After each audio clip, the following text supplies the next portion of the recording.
when it's time, listen, here's what happens. When a nation makes a decision to go to war, that really was a decision that was driven by the commander-in-chief. I saw some of the intel in that. The intel on that matched up with that of every other country in the world. There was not disagreement on it. I know you didn't say that there weren't weapons of mass destruction. This country was going to war. And I don't remember actually whether I voted. It would have been the AUMF, the Authorization for Use of Military Force. I'd have to go back and check on that. I'm not sure of the date. But I will tell you that whether or not I voted for that, I likely would have supported it, whether I actually put up the vote or not. I'd have to check on that.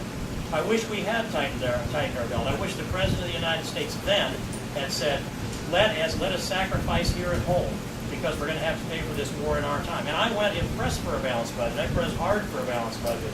But the choices weren't balanced budget, and if we get one, go to war. That wasn't the choice. It was national security, and that's what I voted for, was national security, if in fact I did vote for that AMF.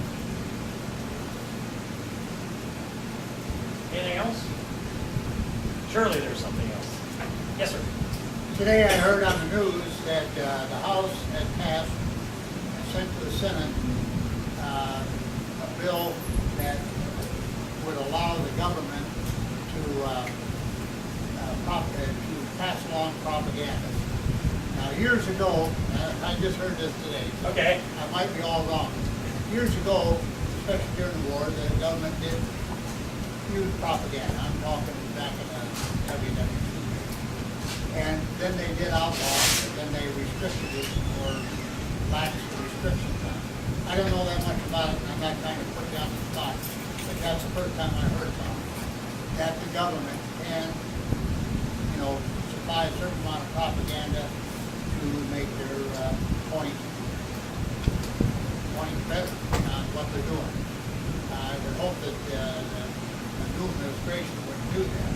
I think there's enough propaganda out there now that the news media doesn't tell us.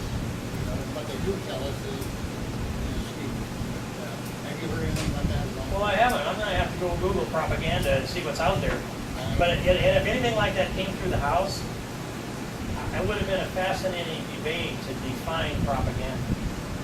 Because what's one person's fact is the other person's propaganda in this world that we live in today. Look at the political campaigns that are going on. But I would like to think that our arguments are strong enough we don't need to resort to those things. And I'd like to think that our executive branch has enough integrity that they would not. And I also believe that the American people, as a whole, should have enough common sense and ability to discern the truth and the motives for that. Now, one of my criticisms of the Bush administration, and I go to the gentleman here, is that during that period of time, I went out to the White House in the West Wing, and I'd had several sit-downs with George W. Bush, but also with his top advisors. And said, you're not explaining this to the American people. You're not making the case. And I remember in 2003 and 4, John Kerry and Howard Dean, and I've forgotten who the other presidential candidates were. John Edwards, I believe, was also in that arena. They were all over Iowa accusing George Bush of lying. And I will go back and what was the lie? I never really ever heard the lie. I just heard the statement that it was a lie. And so that was the first time that I went to Iraq, was to go over there and see if I could determine the truth. And I think we should always stand on that. And I don't know how President or any candidate can misinform people and then say, now trust me to represent you. Bush never did explain, just like you say. He never defended himself. And you hear that constantly. He lied and people died, and that sticks in your head. It's propaganda, in my opinion, that's really sour. And if we go to war, I think we ought to go to war to win it, get it over with. I agree. Kill people and break things. That's what war is about. This political nonsense we've been going on. Well, I remember the State of the Union address that he gave in probably late January 2003, where he said, we've learned from the British that the Iraqis are seeking yellow cake, seeking uranium, I think it was maybe said nuclear materials, but I'm not sure exactly those words, in Africa. That was what was supposed to be a lie. I probably have in my briefcase today yet the partially redacted, now declassified debrief from the former ambassador Joe Wilson that went over to investigate that. And I asked him about this under oath, but he was debriefed by 2 CIA agents when he came back, and he said that he'd met with the former Prime Minister of Niger, who told him that 2 Iraqis were there seeking to acquire yellow cake uranium. That confirms the Bush statement, but it just got repeated so many times that even the people that were making the allegation, like Anthony Weiner, couldn't even in the committee hearing tell me what it was that Bush lied about. So the messages get convoluted and confused. Actually, if I'm going to have a piece of advice for all of us, including myself, whenever we hear something that doesn't sound quite right, chase it back to the original source, and then evaluate the original source. That's really a high responsibility for us in this internet world, and I'm probably like everybody, I don't do enough of that. Thank you. Yes, ma'am. I see that there's a lot of people here that are probably collecting Social Security and some that are probably putting money into Social Security. But Obama says in his campaign re-election speeches, quote, I cut the taxes for all working citizens. So he did this by reducing FICA by 6.5% to 4.5%. And now they're telling us, Social Security isn't going to be out there. Just how much does this amount to per month and down the road?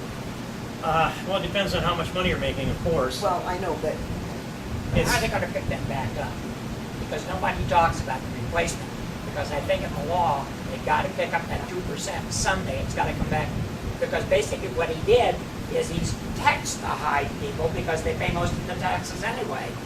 And so by cutting the tax to 4%, well, then he's really going to move it to the taxpayers, which on the way this country works, 80% of the taxes are paid to the top 20%. Okay, I don't, can you hear that? Over here, it's about the payroll tax holiday, and the 2% cut in the payroll tax holiday, which was activated in the lame duck session a year ago last November. And I voted no on that. And there were a number of reasons, but the easiest one was it has, I believe, since the beginning, the payroll tax has always been 50% from the employer and 50% from the employee. And I sat there those 28 plus years, well, I had secretary after a while, punching out 0.0765, multiply that times the gross receipts, and then do that again, my side and their side. That's the 15.3% that is the payroll tax that's there. They reduced it 2% from the employee, but not the employer, and that makes some say typically a $20 to $40 a paycheck amount that you get more in your paycheck. But what it created was a $209 billion hole in the Social Security Trust Fund that has to be made up. That's For the general taxation. well, eventually it will be. Yeah. It'll be So he taxed. has transferred it to the general tax-paying public. Yes, that's true. Although that transaction hasn't taken place because now it's just debt. But it's an IOU from the government to the government that has to be paid. And it'll be taxation that does it unless they print enough money to make up for it. That's the bottom line on it. And so when the president says he's cut taxes for every working person, well, he has, because that's the payroll tax. Everybody pays the payroll tax. But in the end, would you rather have that extra money in your paycheck now? Or are you going to ask your grandchildren to make up that $209 billion later on? That's really what it boils down to. And now we have Democrats and Republicans competing to say we gave a tax cut to the working man or the working woman. And truthfully, we passed the bill off to their children and their grandchildren. And I thought it was an irresponsible thing to do. And I voted no on that each time that I had an opportunity to do that, I believe. Unless there was something all wrapped up in another bill somewhere. And by the way, I didn't mention TARP and the President's Economic Stimulus Plan. That's two other places where Steve King and Christy Vilsack clearly disagree.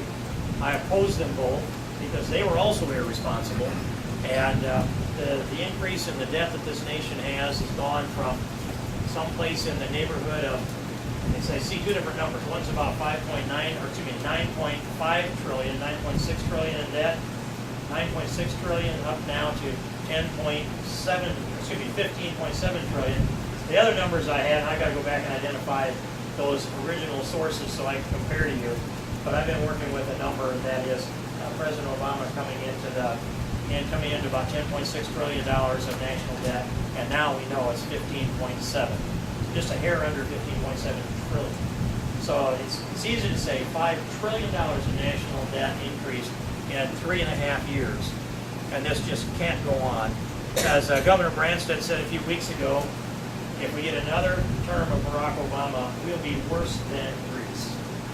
And the numbers uphold that. So I think that was an accurate statement on his part. What else do we need to talk about? Yes, sir. Agriculture budget. I think we need to relabel it and call it exactly what it is. Over 70% of the agriculture budget is food stamps. Well, I agree. I don't know how we change the name of it. It's so deeply entrenched in everything we do. We just call it Farm Bill. And we tried to change it the last time, and we couldn't get it inserted into the language. But the numbers that I've been looking at are 74% of our agriculture budget is nutrition. And food stamps were increased 46% in the last Farm Bill. And now we're looking at a span of increases in food stamp recipients over the last few years, going from 19 million to 44.7 million people that are on food stamps. And the Secretary of Agriculture declares that for every dollar that you hand out in food stamps, it stimulates $1.84 in economic activity. He and I disagree from that economic philosophy. If that's the case, then if you're wanting to recover from the economy, you hand out a lot more food stamps, I guess, and spend your way into prosperity. That's the Keynesian approach to economics. John Maynard Keynes, that guy that goes to him, hangs over every decision made in both sides of the Atlantic Ocean. And he was an economist from the 20s and 30s and early 40s that believed you could borrow money, get it in the hands of people to spend it, and they would spend it, and it would stimulate the economy. Barack Obama thinks that Franklin Delano Roosevelt lost his nerve, that he should have spent a lot more money. I'm not making this up. He's looked me right in the eye, at least this close, and said he actually, that he lost his nerve and he pulled back, that he should have spent more money because he didn't. He got worried about spending too much because FDR didn't spend enough money. This is according to Barack Obama. It brought about a recession within a depression. In the second half of the 30s, unemployment went up, and then along came World War II, the greatest economic recovery plan ever. That's very, very close to verbatim, and I've got that in a note somewhere in my stack of files like I always have with me. And I disagree with that. I do not think that it's consumption that recovers this economy. I think it's production. You have to have an economy that's got consumption and production, but we need to produce goods and services that have a marketable value here and abroad. We do that, we'll recover. If we don't do that, then what are we going to be? A society that borrows money and spends it. We can't get out of it unless we increase our production and market our skills and our ability. That's my general overall approach to this thing economically. Do you have more you wanted to say about nutrition? The advocacy that came from some of the discussion in the Senate, not the Senate bill, but some of the discussion in the Senate, we thought that they might come with a bill that would be as high as 86% nutrition. Yep. Obviously, if that number keeps going up, at some point, there's not a reason for all the farmers in the country to have to carry the political load for all the nutrition that gets handed out in the bill. And there's much to be said about the Farm Bill, and I probably ought to say a couple things about it, but most of the Senate bill I think is pretty good, and my job there in the House Ag Committee is to hold the Corn Bill harmless. Now, if I can do that, and we've got other interests like protecting input funding and those kinds of things, but if we can hold the Corn Bill harmless from the Senate version of the bill, we'll be in pretty good shape for the next 5 years. That's it in a nutshell on that. What other subject matter? Student debt. Yes? What's the definition of student debt? Let me preface this a Student little debt? bit. I always thought, when I went to college, that it was tuition and books and your housing, living in a dormitory. Now it's not there. I went to the grocery store and I was amazed by students that were in the university that pulled out food stamps. They were getting food stamps. And then another one, I just heard on the radio today, somebody has a whole bunch of money that they, for housing or something, that they got a student debt loan. And it really had nothing to do with going to school. It was something else. When are you guys going to say student debt is tuition and books and living in the dorm. Not lifestyle. Not lifestyle. Not lifestyle. There you go. So what's the Well- definition of student debt? I agree with your statement that you made. I'd have to go back and chase that down and see what the language is and how it's handled. And sometimes we'll find out that locales have a different way of interpreting that we never anticipated. But what has happened is the federal government has taken over all the student loan. Now, they control it all, and they set those standards, and that was, I opposed that. I thought we should have maintained the private approach to student loans as well. But we're at it now where it's all federal government. I'd like to take that back and put some of it back into the hands of the private sector, so we've got some competition. And I would think it'd be easier to tighten these things down. But I have to look at that and see what they provided. We have the same view on it, I just don't know what it lets them do. Other things that I see happen, student loan is a separate component of this, but many of the things that we have, I'd like to block grant to the states and let the states administer. If they do that and write their rules, they can get more out of those dollars than the federal government can. That's what I hope we can get done with student loans. And by the way, these average student loans that they talk about in the area of $24,000 to $40,000 for a student getting out of college, that seems like a lot, and I'm sorry any of them have a debt when they come out of there, but a lot of them do have a degree and an opportunity to pay off their loan. They're investing in it after all.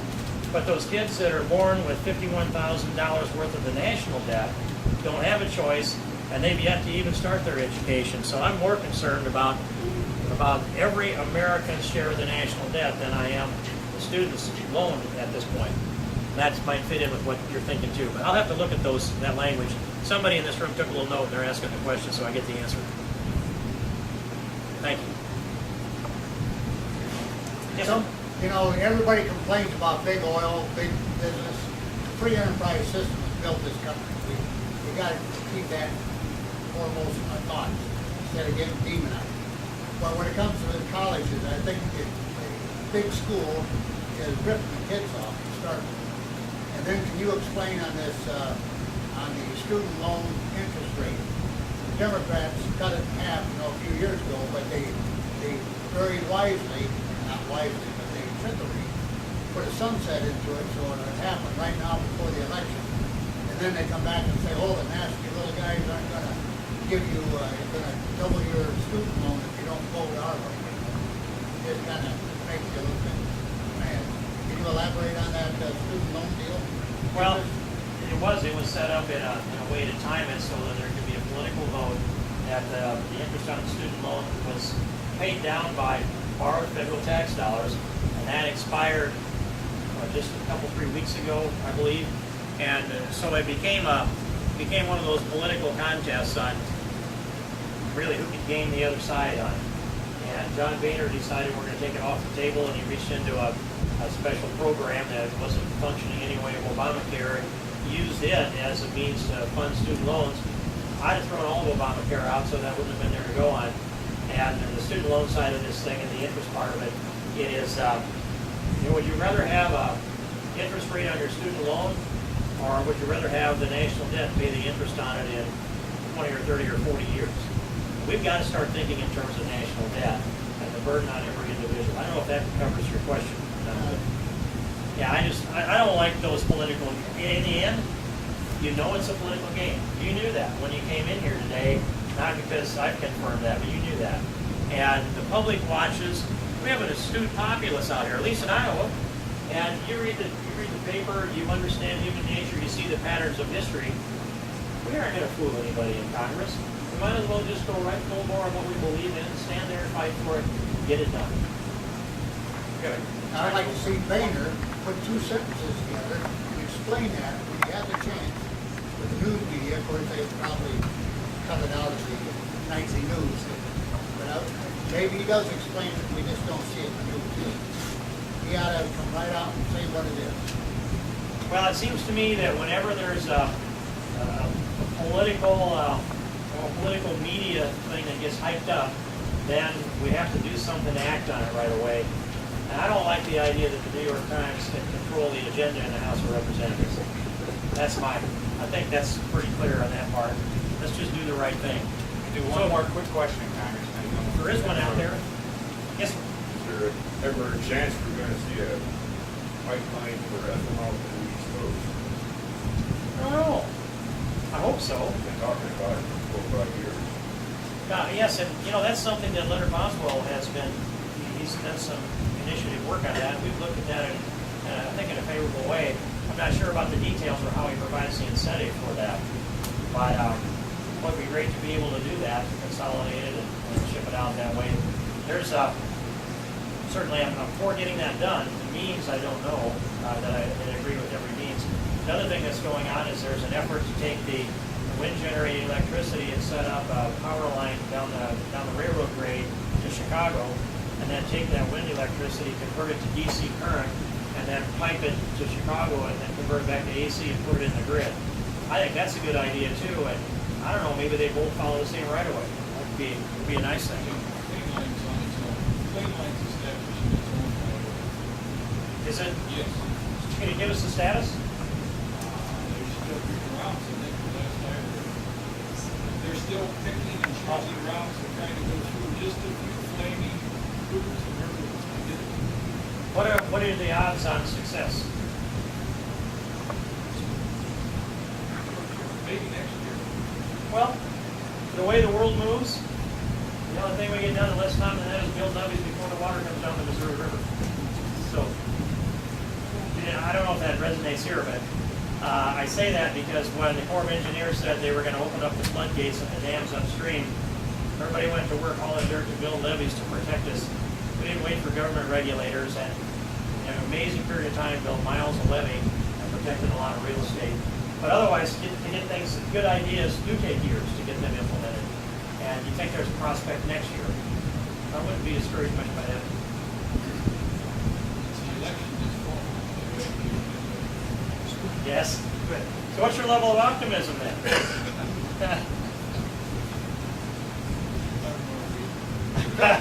Okay. We'll have to wrap it up. Jimmy says, let me just bring this around to the conclusion then. I appreciate you being here. And this is one of a series of stops that we're making this week as part of the tour to talk to you about restoring our American dream and what needs to happen.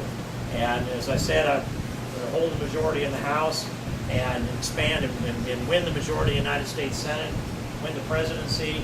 We do that, we will repeal Obamacare. And we still have work to do to get a balanced budget amendment where I would be the level of optimism as you might be on the Queen line to get that balanced budget amendment out of the House and the Senate to the states for ratification. But if those two things happen, we support our broader energy agenda that you've heard me talk about. Those things allow then for growth to come with low and stable tax rates and lower regulations that we have. Let people utilize their freedom and realize also a profit on their investment and on their labor so that this private sector can grow and the public sector can shrink and America can become the country that was envisioned by our founding fathers. That restores our American dream and it takes our kids and grandkids off the hook and sets a pattern for the next generations. That's what this is about, and I will burn all the energy I've got in that direction. And the other side of this thing, the other side of the election, I'll be just as eager to go to work every day as I am today. So thank you very, very much. I appreciate you all. Appreciate it. Folks, there are yard signs right outside the door. Please feel free to take one as you head out. Thanks for coming out.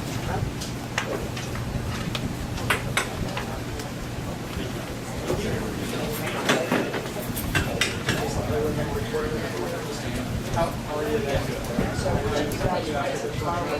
Either one again?